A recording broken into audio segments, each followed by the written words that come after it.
Hello, everyone. Bonjour. My name is Shellen McCoy. I'm the Executive Director for the Foundation for Conservation of Atlantic Salmon. Welcome to today's webinar.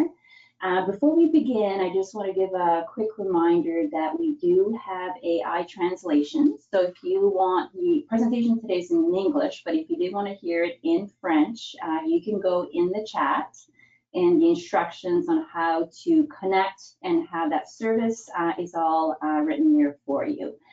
So please do so if you need to. For today's webinar, we're really pleased to have with us Sarah Kingsbury. Sarah is a senior aquatic invasive species biologist working for Fisheries and Oceans Canada in the Maritimes region. Sarah specializes in freshwater, non-Indigenous species, but has many projects in marine ecosystems too. She likes working with data and is familiar with ecosystem-based and species habitat suitability modeling. She also works with eDNA and genomics, screening level risk assessments, climate matching, and framework development.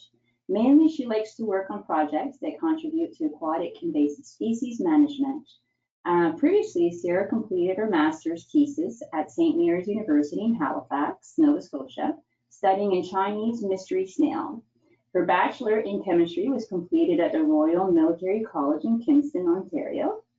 She served 7.5 years in the military as a naval warfare officer before leaving the military to join DFO, which was in 2020. So today, Sarah's going to be speaking on a new tool for setting biodiversity management priorities adapted from aquatic invasive species management, a pilot using Atlantic salmon in Nova Scotia, Canada. After the presentation today, and when Sarah is done, we'll open up to questions and answers, and I'll explain to you then how we're going to do that. But to no further ado, I will pass it on to Sarah for her presentation. So thank you. Thank you. Okay, so first, I should apologize that I have a bit of a cold, so if you can't hear me well, just let me know. And questions you can submit in the chat or wait till the end, whatever you feel comfortable with. Our approach to setting these biodiversity management objectives or goals is really taken from aquatic invasive species management, where we're looking at intersections between species, sites, and pathways, and then trying to apply that at a geographical scope across the landscape. There's a number of co-authors on this paper, so thank you so much to all the co-authors for all your work. And I also wanted to acknowledge that this research took place in Mi'kma'ki, the ancestral and unceded territory of the Mi'kmaq people.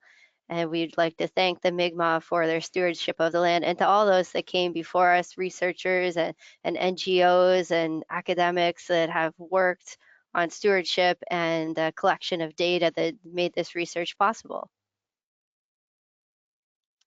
So the crux of the issue is really the estimating risk of species or pathways or whatever type of risk that you're trying to estimate is becoming more complex as we move forward in time. And when you consider how biodiversity management structures are estimating risk of different threats, invasive species are often noted only when they have a direct impact on a species at risk or a habitat of conservation concern, and that doesn't always reflect well the indirect impacts that a species can have. There are existing frameworks to try and estimate the impacts of pressures on ecosystems or on species. One of the more popular ones is the driver's pressure state change impact and response framework. But the issue with a lot of these frameworks is that they've either developed, conceptually or only have been used in applied situations. There's not a lot of both conceptual and applied applications that have been done. And also, they treat the pressures as if they happen in a vacuum. So it's very difficult to look at multiple pressures happening on an ecosystem or a species at once. But our approach is hopefully something that could be nested within these larger frameworks that could look at multiple pressures at once and give more of a holistic understanding of how those pressures work together to impact that state change. And hopefully that can lead to some on the ground real-time management actions. So like I said, we're looking at this from an integrated approach of species, sites, and pathways. The idea is that you would have kind of a broader ecosystem or a broader biodiversity target, or maybe an international agreement for Canada, like the coming Montreal Agreement. And then within that, there's often some type of framework that describes how managers should be making decisions or assessing pressures and threats to biodiversity, but it doesn't really give that site or species-specific information or a regional context. So what I'm going to be talking about today is this triangle here that talks about the species sites and pathways, and also the intersection between those nodes of the triangle, and how you can combine all of these together to make a more ecosystem-based conservation decision. So the first node of the triangle that we wanted to address was, do aquatic invasive species affect salmon? And to get that information, we needed to look first, what are the invasive species in Nova Scotia? Do we have a lot or a little bit of them? If we looked at it from a broader, primary watershed perspective and not just a point data source, are there certain watersheds that are maybe more invaded or less invaded? So we collected species occurrence reports from open source data, something like iNaturalist or OBIF, and also government records such as the Nova Scotia Sport Fish Records and other repositories like the Chinese Mystery Snail Project. So we collected all of those and then summarized them by primary watershed to see what the estimated invasion stages of each species. The second part of this is, which of those species are actually likely to affect salmon? And are there certain invasive species that maybe impact salmon more or less? And so to assess this or to estimate it, we use the Canadian Marine Invasive Species Screening Tool. It says marine in the name, but we can use it for freshwater, and it has been used for freshwater before. And it's a proven tool. So that's why we've adapted it to our freshwater approach. And it gives a score or a ranking of species between 1 being the lowest and 9 being the highest, and assesses likelihood of impact of a species and likelihood of establishment of that species. And then the last piece of the species node is, even if there are, a lot of a species, and we think that maybe they're going to impact salmon, are there things that we can do perhaps to try and manage those impacts or to lessen those impacts? So we developed this management matrix, which is an adaptation of what you see on the top right-hand corner. That is a management matrix for invasive species that's used and developed in Belgium, where species are fitted into these different lists. In Canada, federally, we have just one list, and that's the parts 2 and part 3 of the aquatic invasive species regulation. So we wanted a matrix that was more action oriented and less about listing species, which is how we came to the management matrix. So just to briefly go over what the matrix means and each of these categories.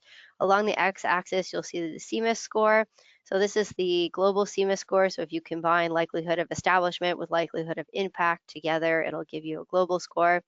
And like I said before, it's scored between 1 and 9, divided by 3 for the low, moderate, and high, 3 categories. Anything less than 3 then would go into this low risk. Between 3 and 6 would be moderate, and then anything between 6 or greater than 6 would be in that high category. And then along the y-axis is the invasion stage, and it's loosely based off of what you see for the Belgian matrix, where there's absent, isolated population, restricted range, and widespread. We try to give more definition to what exactly those terms mean. So absence would be there's no reported occurrence of that species within Nova Scotia. Isolated population would be if we had one water body or maybe a close grouping of a few water bodies within one watershed. Um, Restricted range would be maybe there's a watershed that is invaded completely, but it's just one watershed. Or if there was more than one watershed, that less than 30% of that watershed is invaded. And then the widespread would be there's multiple watersheds that have been invaded, and the watersheds that are invaded have greater than 30% invasion. So the next node on the triangle is the sites nodes, and it's more about identifying sites that are important for Atlantic salmon habitat conservation. So we developed a habitat suitability model using something called random forest modeling. Random forest modeling is essentially decision trees, but many hundreds of them that are placed within a forest. Each tree is given a random grouping of model parameters and sections of the known presence absence training data. And that's used to generate the forest. And then within that forest, each tree gets to vote on whether or not it thinks that Atlantic salmon would be present within that grid cell. Um, and then all those votes are tallied together and averaged, and that gives you your final result. So we use the Hawk 12 grid cell, which you can see in the top right corner. That's based off of the Nature Conservatory of Canada's watershed health assessment layer. And it's essentially a data layer that is similar to a tertiary watershed in size. And we use the pressures data from the watershed health data layer, and we also use some environmental data that was from their environmental data layer as well. From the decision, or from the random forest model, we got out a variable importance plot.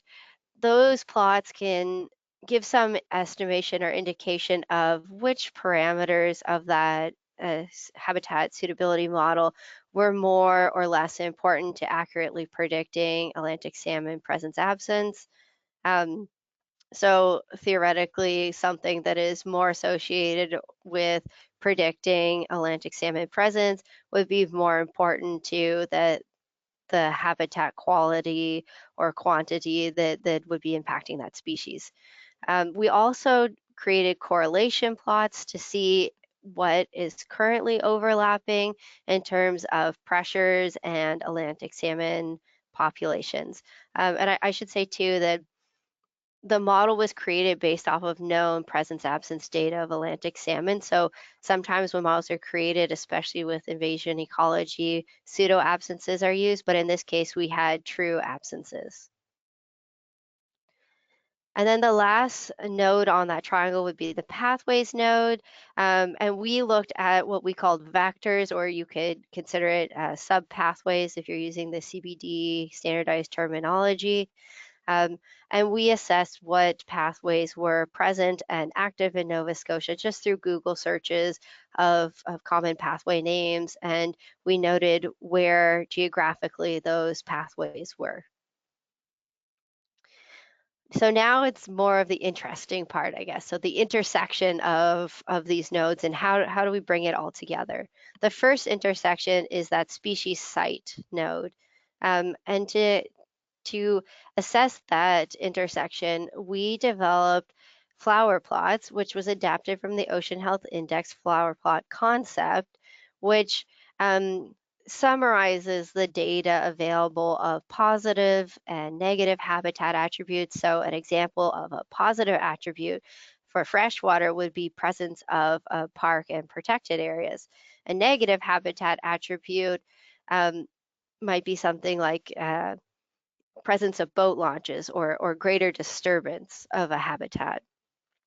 We also included in the flower plots the predicted Atlantic salmon habitat suitability scores, and we include the warming trends or climate change warming trends within that plot and the diversity of known aquatic invasive species occurrences. To look at the intersection of species and pathways, we developed a vector-based screening level risk assessment tool. Screening level risk assessment tools can be used similar to that CMIS tool that we talked about before for species, but now we're looking to estimate the risk of each vector that's active in Nova Scotia. The tool is largely made up of two parts. One part was the severity of impacts. The second part is transport volume. By severity of impacts, we mean how many high-risk invasive species are associated with that vector versus medium or low-risk species, and how difficult would it be to control those invasive species if they were introduced in novel habitat.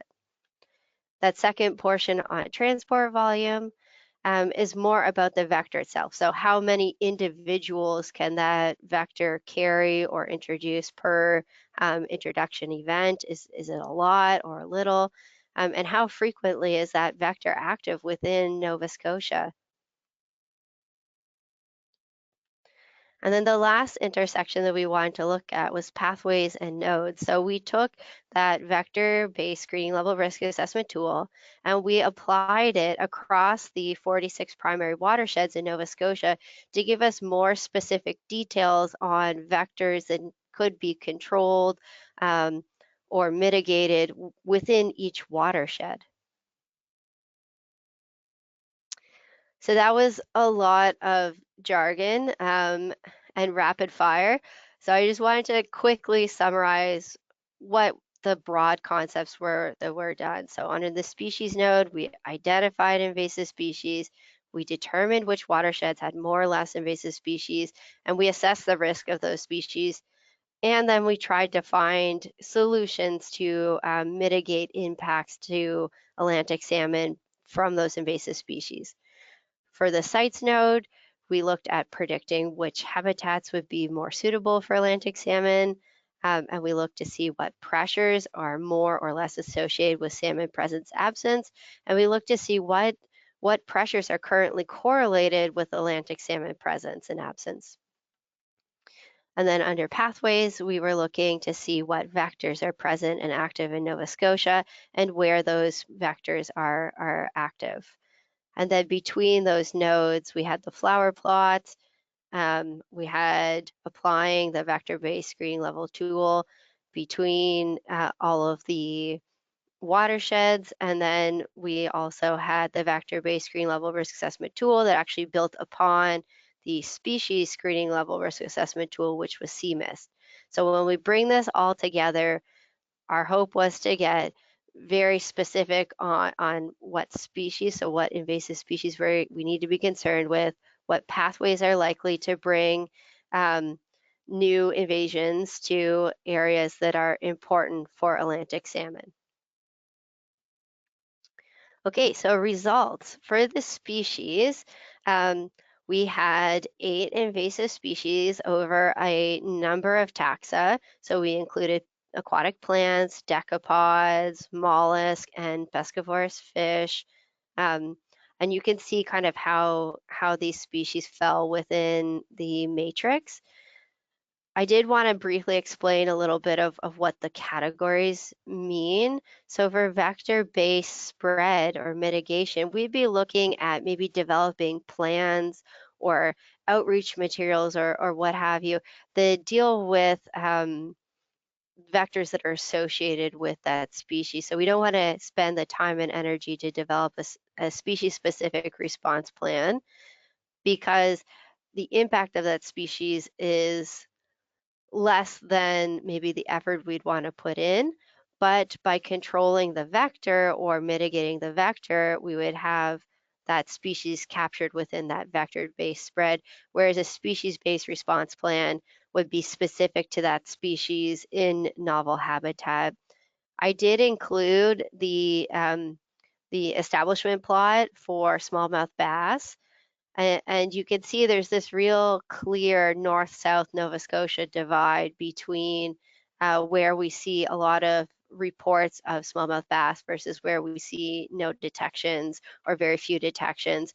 So the matrix is also flexible, and then managers can decide, this southern Nova Scotia population, we're going to do a species-based management. So we're looking at long-term management of the species, whereas maybe in the north, we'd be looking more at species-based response, so responding to new detections and occurrences on a case-by-case basis. For the habitat suitability for salmon, the random forest model predicted habitats that were suitable to salmon, similar to what we've seen for other models from climate change modeling or other habitat suitability models for salmon. So that wasn't really surprising, but it was really interesting to see all of the pressures and how those kind of fell within importance. I'm just going to explain these two plots here that are on the bottom left. A mean decrease accuracy plot, it means how important each model parameter was for the model to accurately predict salmon presence absence. So the vectors that are higher up on the y-axis are kind of at the top of that plot. Those are more important to include in future models for accurately predicting salmon presence absence. Typically, when we're modeling for a species, we would try and restrict the number of parameters that we include so that we don't overfit the model. But in this case, we wanted to leave in all of the parameters because the point was to see how those pressures fall within the importance range for Atlantic salmon, which is what the furthest left plot is, the mean decrease Gini plot. Parameters that are higher up on that y-axis, again, are more correlated with salmon presence absence.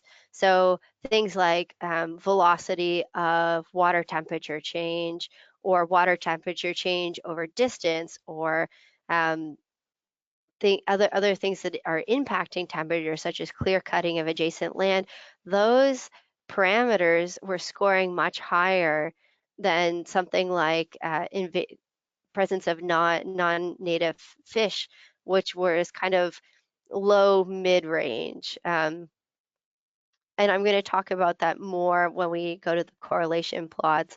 But I did just want to say too that road density, stream crossings, and aquatic barriers were also found to be very important to Atlantic salmon habitat suitability.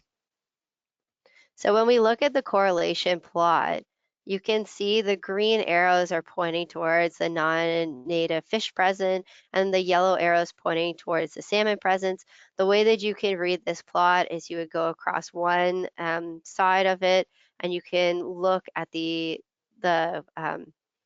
hypotenuse or the diagonal side, and wherever those two parameters are meeting, if it's a circle that's red or pink, then that means that they're negatively correlated. If it's blue, then they're positively correlated. And if there's an X, it means that there was no significant correlation. And if you look at non-native fish presence, there's no X's except for Atlantic salmon presence. It was the only other parameter that it wasn't significantly correlated with. But this is based off of current available data, and it tells us kind of two things when you combine it with between the correlation plot and the variable importance plot. It's either that the non-native fish species maybe occupy a different ecological niche, and those interactions between salmon and non-native fish is relatively benign, or the more likely option is that we don't know where all of the non-native fish are, and so it's an induced bias that we're making a model to show that how non-native fish species might factor into this pressures, but we don't know where all the non-native fish are, so it can create some bias within the model itself. When we look at the watershed prioritization, We get these really nice flower plots. The central score, it just gives you a priority. The external plots or petals, which are the kind of triangle pieces that come out from that center and work around the circle itself. Those are the attributes that we use to calculate the central score. So we would have used things like velocity of temperature change, aquatic invasive species. We included it in the flower plot central score calculation because the model only accounted for non-native fish presence. It didn't account for things like crayfish or mollusk or plants. We also included habitat suitability model, the status of the salmon population, whether or not there was greater or less diversity of native fish, if there's parks or protected areas, or ecologically biologically significant areas, or species at risk habitat, or indigenous reserve land, just because all of those types of land use or awareness around the land use helps increase the likelihood of protection for salmon in those areas. There are some negative habitat attributes that we included, such as presence of recreational fishing and presence of boat launches. We're not saying necessarily that people shouldn't recreationally fish salmon. We're just saying that it's a pressure, an added pressure on that population. And we also included along the outside of that circle all of the pressures that were included in the model parameters itself. Those were only included within the flower plot, so you could see the proportion of the watershed that is impacted by that pressure. The pressures that were already included in the habitat suitability model were not double counted. It didn't go towards that central score. Only the habitat suitability model predictions went towards that central score. But you can see when you compare the two watersheds side by side, one has kind of some obvious positive habitat attributes, and then the other one has more negative habitat attributes, or just has a lack of habitat protection, which leads it to have a lower score. And when you apply this across the landscape, you can look at multiple watersheds, look at how much of a proportion each type of watershed has, each type of pressure has in a watershed. And when you combine that with the variable importance plot, you can start estimating more of what types of activities need to occur in that watershed to make it more suitable for Atlantic salmon. In terms of invasive species, which is what my interest is, we can use the flower plots to see where there's more or less invasive species and whether or not those species are more or less likely to impact Atlantic salmon. And we can also combine it with this vector screen level risk assessment plot, which is what is on the lower right-hand corner. By watershed, and it'll give us more understanding of what vectors are active in that watershed, and maybe more understanding around communications resources that we need to develop to target a specific vector-based group like recreational boating. What types of communications activities we need for them might be very different than pet store. So final thoughts on this. The invasive species that we found that were more likely to impact Atlantic salmon were the ones that are more likely to impact things like habitat quality or structure. So anything that might impact siltation or crayfish was a concern because of the burrowing activity could actually impact the structure of the habitat or plants.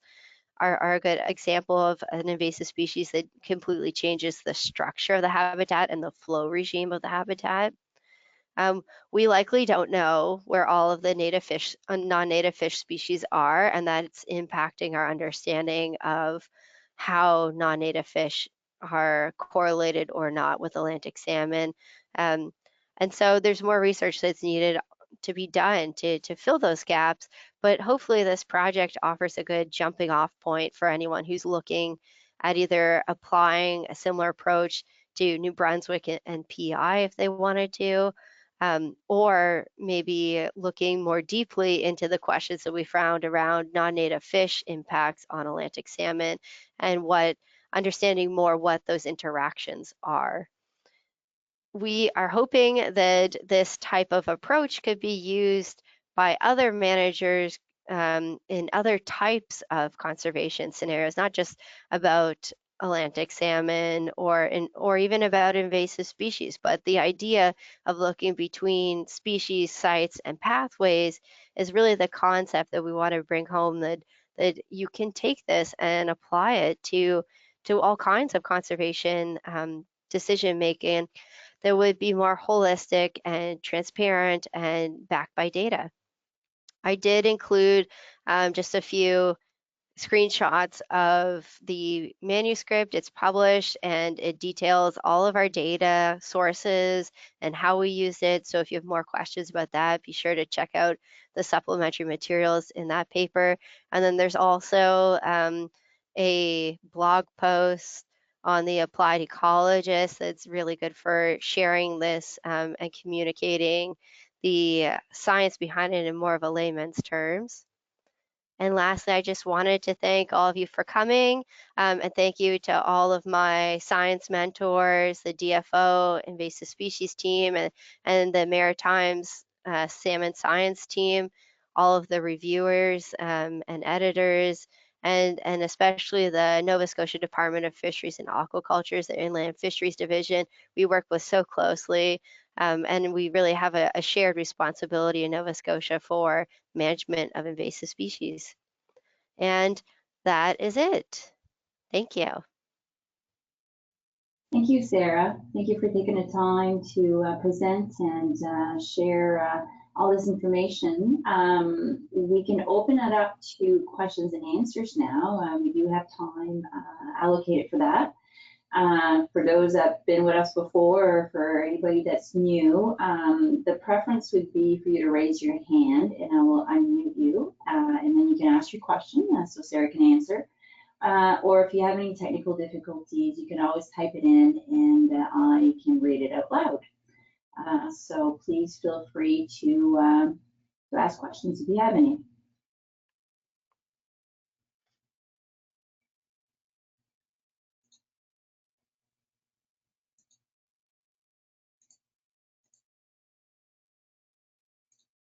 We do have a question from Valerie Willette.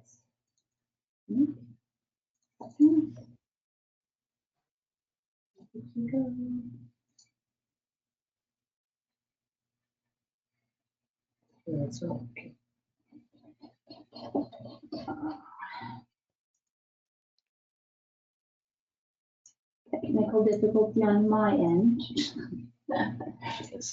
Yeah. Valerie, you're unmuted if you want to ask your question. Thank you. Hi, Sarah. Great presentation. I was wondering, do you have a sense for how easy that it's a cool framework, how easy it would be and how much work, like, because, you know, obviously, like, you did a lot of testing and trying to find the how to put all this together, how easy it would be to transfer it to other region and get that whole, you know, to other places, because that would be the holy grail, right? Yeah, it would be great to have in other places. I think it really depends on the data sources you have available to you. A lot of the data layers that we use were from the Nature Conservatory of Canada, just because they covered such a wide range of parameters and a large geographic area. But you could also use something like Cabin, maybe. We tried looking at Cabin, but in Nova Scotia, the points were really geographically clumped together and we didn't want to create too much of a bias in the model. But that could be another great source. In terms of the invasive species data, most areas of Canada would have some type of open source reporting, citizen science type of reporting, maybe even government repositories through your province that would have information about what invasive species are where. And then the last part was really just Google searching and finding out where businesses were located in Nova Scotia, um, and then pulling it all together. So I don't think it would be extremely difficult to do, especially if you use the same scripts that we made. This was all done in our studio, and I think all of our scripts are available through GitHub, and that would also be linked through the publication as well. Thank you. There is a question that's written, so I'll read it. Is the eradication of smallmouth bass feasible in a given watershed? Well, that is a difficult question to answer. Technically speaking, yes, but at what cost is really the answer. In Nova Scotia, when we apply rotenone, for example, to eradicate an invasive species, we're really only aiming to eradicate species from isolated small populations like Piper Lake or Dobson Lake, or the Halifax Regional Municipality recently treated Little Albro Lake for yellow floating heart, but those are very small, isolated occasions that we've used chemicals to eradicate a species. If you're trying to eradicate a species mechanically, or by, whether that's through trapping or netting or angling, that would be really difficult to do. The amount of pressure and the duration that you would have to maintain that pressure is likely to be resource restrictive. So I would say, yes, technically you can do it, but it's always a balancing act for invasive species managers of when is it a good time to use those tools, and when is potentially the impact of the eradication more costly to the environment than it's worth. Thank you, Sarah.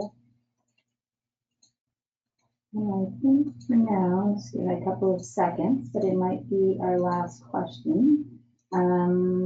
While we wait to see if there's another one, as you can see on the screen, Sarah left her email. So sometimes after the fact, questions might pop up, and I already asked Sarah, so she said yes. So please feel free to reach out to her if you have any questions following this session here today.